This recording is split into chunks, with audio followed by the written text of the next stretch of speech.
So the team was started way back in 2013 when the College of Engineering at Michigan took a bunch of engineering representatives to India to connect with Indian alumni. Erica Dombro went on that trip, and that's when she connected with the Setco Foundation. So what the Setco Foundation does is they work with surrounding villages around the Setco factory to promote healthy children. They run these Anganwadis, which are community centers, and through these they give kids a meal to eat every day, some stimulation and some learning. And so they work on more the social side of things, and what they needed was someone to come in and work on technology. So that's where the BLUElab Setco partnership started. In second semester 2014, we started preparing for a month-long trip over to India. At this point, we were an established team. We had about 20 members, and we committed 6 people to travel to India for an entire month. So the purpose of that site visit was to connect with people, learn about the villages surrounding the Setco Foundation, and see what the needs are and how we could potentially collaborate with people. And then after 2 weeks, we decided to focus in on one particular village called Dholatpura. Dholatpura is a small agricultural village, approximately 10 minutes from Kalol, which is like the bigger town in the area. Most people are farmers or have a family member who does farming, but a lot of people also work in one of the factories in the area. Dholatpura is approximately 800 people, 120 families, and it makes up a small area. They live right by a river. So the 2 needs we ended up selecting to work with are stoves and toilets. We noticed the cooking setup that people were using, and Erica asked a little bit more about it, and she found out that the hardest part of some people's day is cooking because of the thick black smoke that comes out of the stoves. So the families basically complained about the smoke that they were breathing in, and that was getting into their eyes when they cooked. So what they were hoping for was an additional ventilation system to get the smoke away from them and out into the open. So we started out the school year in the fall looking into what other organizations had been doing for the past couple years, which included stuff like rocket stoves and different types of fuel. After we compiled that and kind of figured what they were doing and what we needed to do for our village, we started talking about design requirements, which was the beginning of this semester.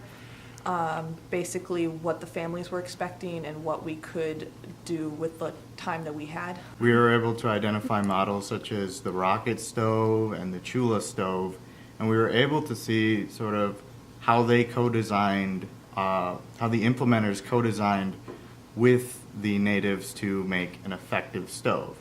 So we took all that information and we tried to identify what we want to do in particular with our design, and how we can take the advice and the strategies that the other iterations did and apply it to our project.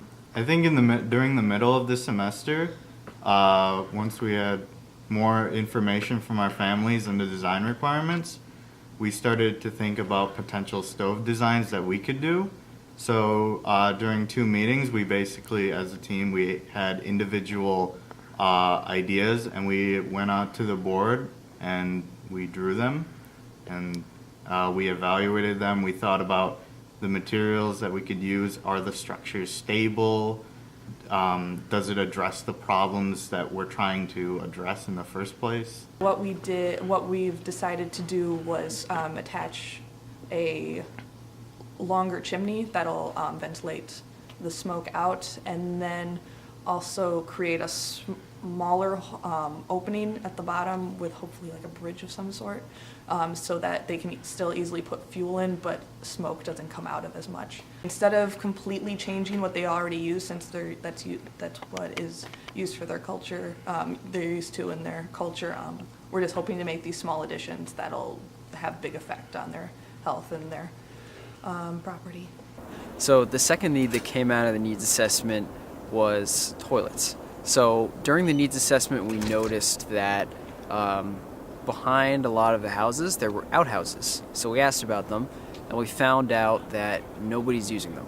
The reason for that was you could apply for a free government toilet, and they would come in and build it, outhouse, toilet, and then a pipe connecting to a hole, like a 5-foot hole, but you had to pay yourself to finish it, so to put in a septic tank and to dig a deeper hole, like a 20-foot hole. So this semester, Toilets has been doing a lot of interviews with our family partner.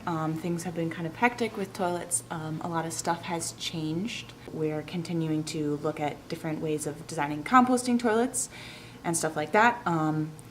Just like stoves, Toilets pretty much calls their family partner on a weekly basis to ask a couple of questions and kind of get on the same page and do some research. And then also Toilets has been starting to do design iterations. I think last week they had their first design iteration. Everyone brought a design for a soak pit or I guess like a septic system of some sort, and then laid those down on the table and compared and did some chalkboard work. Yeah, so in May, we intend on doing a feasibility assessment. The stoves team will be prototyping for the rest of the semester, so the idea will be to go to BLUElab with some designs and some prototyping ideas and talk to people and determine whether or not we have indeed co-designed a solution to the problem. Toilets team will be doing feasibility, and they'll be continuing to interact with their family partners and do some co-design on the ground. Yeah, so everyone is really friendly and really enthusiastic and excited about, I think they're excited for the fresh perspective that we bring as a group from Michigan, and so they're super receptive to our questions and they're super welcoming, and they really appreciate when we sit down with them and talk to them about their lives.